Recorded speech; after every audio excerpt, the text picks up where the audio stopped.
24 ঘন্টার মধ্যে ভারতকে অচল করার হুঁশিয়ারি জারি। পদত্যাগ করেও শেষ রক্ষা হলো না মোদির। জনতার তোপের মুখে পড়ে হাসিনার পথ ধরেই ইসরায়েলে পালালো মোদি। দিল্লির ক্ষমতার অলিন্দে আজ আর কোনো সাধারণ ঝোড়ো বাতাস বইছে না, একেবারে প্রলয়ঙ্করী রাজনৈতিক সুনামি বয়ে যাচ্ছে।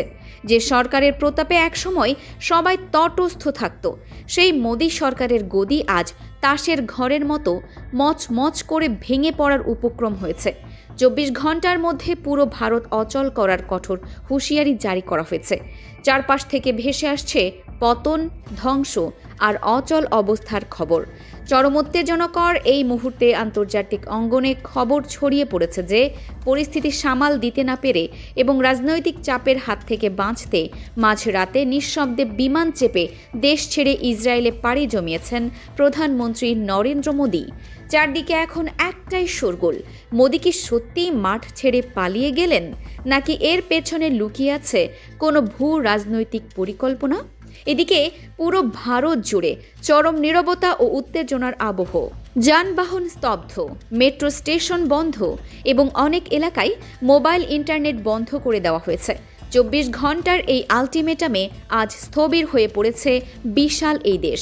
ক্ষমতার এত বড় স্তম্ভ কিভাবে মাত্র 24 ঘন্টার মধ্যে সংকটে পড়ল এবং পদত্যাগ কিংবা আলোচনার চেষ্টা সত্ত্বেও কেন পরিস্থিতির নিয়ন্ত্রণে এলো না, তা এখন বড় প্রশ্ন। আসলে ভারতের এই রাজনৈতিক উত্তাপ একদিনে তৈরি হয়নি। সাধারণ মানুষের মনে যে চাপা ক্ষোভের আগুন এতদিন ধরে ফুটছিল, তা আজ রাজপথে আছড়ে পড়েছে।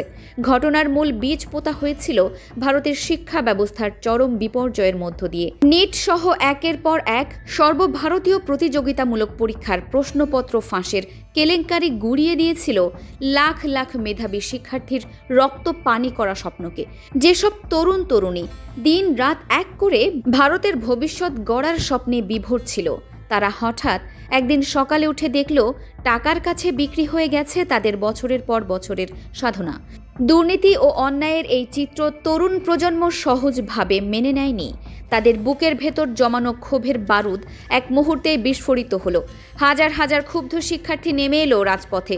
দিল্লির যন্তর মন্তর থেকে শুরু হওয়া সেই প্রতিবাদী মিছিল নিমিষেই বিশাল তারুণ্যের জলোচ্ছ্বাসে রূপ নিল। শিক্ষার্থীদের একটাই স্পষ্ট ও সোজা দাবি ছিল, শিক্ষা ব্যবস্থার এই চরম ব্যর্থতার দায় নিয়ে কেন্দ্রীয় শিক্ষামন্ত্রী ধর্মেন্দ্র প্রধানকে অবিলম্বে পদত্যাগ করতে হবে, কারণ তিনি পদে থাকলে কোনো নিরপেক্ষ তদন্ত সম্ভব নয়। এই এক দফা দাবি নিয়ে যখন হাজার হাজার তরুণ রাজপথ অচল করে দিল, তখন মোদি সরকার প্রথম দিকে ব্যাপারটা গুরুত্ব দিতে চায়নি। প্রশাসন ভেবেছিল কয়েকটি পুলিশ দল নামিয়ে টিয়ার গ্যাসের শেল ফাটিয়ে আর জল কামান ব্যবহার করে তরুণদের এই ঢেউ সহজেই স্তব্ধ করে দেওয়া যাবে। তারা ভেবেছিল আন্দোলনকারীরা 2-1 দিন পর ক্লান্ত হয়ে ঘরে ফিরে যাবে। কিন্তু দিল্লির নীতি নির্ধারকেরা বুঝতে পারেনি যে তারা কত বড় ভুল হিসাব করছে। পুলিশের বাধা পেয়ে তরুণরা পিছিয়ে তো গেলই না, বরং সেই আগুনের স্ফুলিঙ্গ পুরো ভারতে ছড়িয়ে পড়ল। দেখতে দেখতে দেশের প্রায় 36টিরও বেশি প্রধান শহরে একই রকম প্রতিবাদ জ্বলে উঠল। দিল্লির ছোট একটা প্রতিবাদী সমাবেশ রাতারাতি পুরো ভারতের জাতীয় আন্দোলনে রূপ নিল। আন্দোলন যখন তুঙ্গে, তখন এই ঘটনার মোড় ঘুরিয়ে দিল এক নতুন নেতৃত্ব। কোনো প্রথাগত বড় রাজনৈতিক দল বা অভিজ্ঞ রাজনীতিবিদ নয়, বরং এক অভাবনীয় আন্দোলনের ব্যাটন হাতে তুলে নিল ককরোচ জনতা পার্টি বা সিজেপি নামের একটি একদম নতুন ছাত্র সংগঠন। তাদের সাথে কাঁধে কাঁধে মিলালো অন্যান্য ছাত্র সংগঠনগুলো। সিজেপি নামটা শুনে শুরুতে ক্ষমতার অলিন্দে থাকা প্রভাবশালী নেতারা হয়তো পাত্তা দেননি। ভেবেছিলেন এগুলো হয়তো ক্ষণস্থায়ী প্রচেষ্টা, 2 দিন পর এমনিতেই হাওয়া হয়ে যাবে। কিন্তু তাদের কঠোর অবস্থান মোদি সরকারের জন্য বিরাট চ্যালেঞ্জ হয়ে দাঁড়ালো। আন্দোলনে ভয়াবহ গতি দেখে সরকারের চিন্তা বেড়ে গেল। পরিস্থিতি হাত ছাড়া হয়ে যাচ্ছে বুঝতে পেরে গদি বাঁচাতে তড়িঘড়ি করে ময়দানে নামানো হলো শাসক দলের হেভিওয়েট ও চতুর নেতাদের। জেপি নাড্ডা থেকে শুরু করে জিতেন্দ্র সিংয়ের মতো প্রভাবশালী নেতারা জরুরি ভিত্তিতে আসরে নামলেন। আন্দোলনকারীদের শান্ত করতে এবং পথ থেকে সরাতে একের পর এক প্রস্তাব দেওয়া হতে লাগলো। আন্দোলনের নেতাদের সাথে পরপর রুদ্ধদ্বার বৈঠক করা হলো। সরকারের পক্ষ থেকে ক্ষতিপূরণ হিসেবে অর্থ দেওয়ার এবং আন্দোলনকারীদের বিরুদ্ধে দায়ের করা পুলিশি মামলা এক নিমেষে তুলে নেওয়ার আশ্বাস দেওয়া হলো। কিন্তু তরুণরা স্পষ্ট জানিয়ে দিল যে টাকা দিয়ে তাদের মেধা ও স্বপ্ন কেনা যাবে না এবং শিক্ষামন্ত্রীর পদত্যাগ ছাড়া তারা আন্দোলন থেকে সরবে না। বৈঠক ব্যর্থ হওয়ার পরপরই রাজপথ থেকে ধেয়ে এলো 24 ঘন্টার চরম আলটিমেটাম। আন্দোলনকারীরা স্পষ্ট সময় বেঁধে দিল, শনিবার দুপুর 2টার মধ্যে যদি শিক্ষামন্ত্রী সসম্মানে পদত্যাগ না করেন তবে পুরো ভারত অচল করে দেওয়া হবে। কোনো গাড়ি চলবে না, কোনো অফিস খুলবে না এবং কোনো কলকারখানা চলবে না। 24 ঘন্টার এই আলটিমেটাম ধেয়ে আসতেই সরকারের অন্দরমহলে উদ্বেগ চরম আকার ধারণ করল। আলটিমেটামের সময় গড়াতে শুরু করতেই পুরো দিল্লির চেহারা পাল্টে গেল। পুরো শহর যেন এক মুহূর্তেই থমকে দাঁড়ালো। আন্দোলন ঠেকাতে এবং আন্দোলনকারীদের এক জায়গায় জড়ো হওয়া থামাতে বন্ধ করে দেওয়া হলো দিল্লির অত্যন্ত গুরুত্বপূর্ণ কয়েকটি মেট্রো স্টেশন।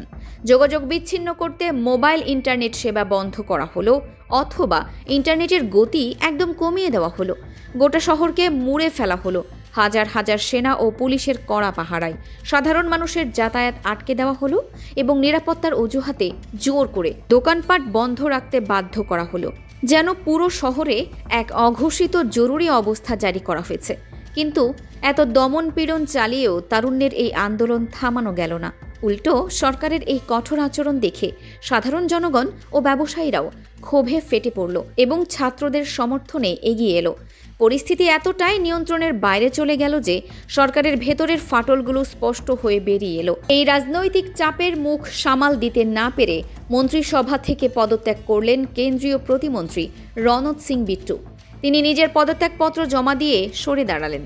রাজনৈতিক বিশ্লেষকরা এটিকে সরকারের জন্য একটি বড় ধাক্কা হিসেবে দেখলেন। যে সরকারের ওপর কেউ কথা বলার সাহস পেত না, সেই সরকারের একজন কেন্দ্রীয় প্রতিমন্ত্রী বাধ্য হয়ে পদত্যাগ করছেন। এটি প্রমাণ করে যে অভ্যন্তরীণ স্থায়িত্ব কতটা নড়বড়ে হয়ে পড়েছিল। এই এক পদত্যাগে ক্ষমতার মূল ভিত্তি কেঁপে উঠল। দিল্লির এই আন্দোলন কেবল দিল্লির মধ্যে বন্দী রইল না, দাবানলের মতো ছড়িয়ে পড়ল পাশের রাজ্যগুলোতেও। বিশেষ করে পশ্চিমবঙ্গে এই আন্দোলনের প্রভাব পড়ল মারাত্মকভাবে। কলকাতার গুরুত্বপূর্ণ রাজপথ অবরুদ্ধ হয়ে পড়ল। কংগ্রেস, বামপন্থী দল এবং সিজেপির মিছিলে শহর স্থবির হয়ে গেল। সাধারণ মানুষ কাজ বন্ধ করে রাস্তায় নেমে এলো। একই দৃশ্য দেখা গেল বিহারেও। সেখানে প্রশ্ন ফাঁস মাফিয়াদের বিরুদ্ধে রাজপথে নেমে এলো হাজার হাজার ক্ষুব্ধ তরুণ। ট্রেন লাইন অবরোধ করা হলো এবং হাইওয়ে বন্ধ করে দেওয়া হলো। উত্তর ভারতের যোগাযোগ ব্যবস্থা অনেকটাই বিচ্ছিন্ন হয়ে পড়েছিল। এই চরম রাজনৈতিক পরিস্থিতির মাঝখানেই ছড়িয়ে পড়ে সবচেয়ে বড় গুঞ্জনটি। 24 ঘন্টার আলটিমেটাম যখন শেষের পথে এবং রাজপথে লাখ লাখ ছাত্র জনতা অবস্থান নিচ্ছে, ঠিক তখনই প্রধানমন্ত্রীর নিখোঁজ হওয়ার খবর বাতাসে ভেসে বেড়ায়। কূটনৈতিক অন্দরমহল থেকে খবর রটে যায় যে অভ্যন্তরীণ চাপ ও মন্ত্রীদের পদত্যাগের মুখে দাঁড়িয়ে প্রধানমন্ত্রী চরম মানসিক চাপে পড়েছিলেন এবং পরিস্থিতি মোকাবিলায় গোপনে বিদেশে পাড়ি দিয়েছেন। তার গন্তব্য হিসেবে উঠে এসেছে ইসরায়েলের নাম। ককরোচ পার্টির এক হুঁশিয়ারিতে বিজেপির শেষ। ভারতের রাজনীতি থেকে এবার হয়তো চিরতরে মুছে যাবে বিজেপির এই বিশাল রাজত্ব। আপনার কি মনে হয় দর্শক?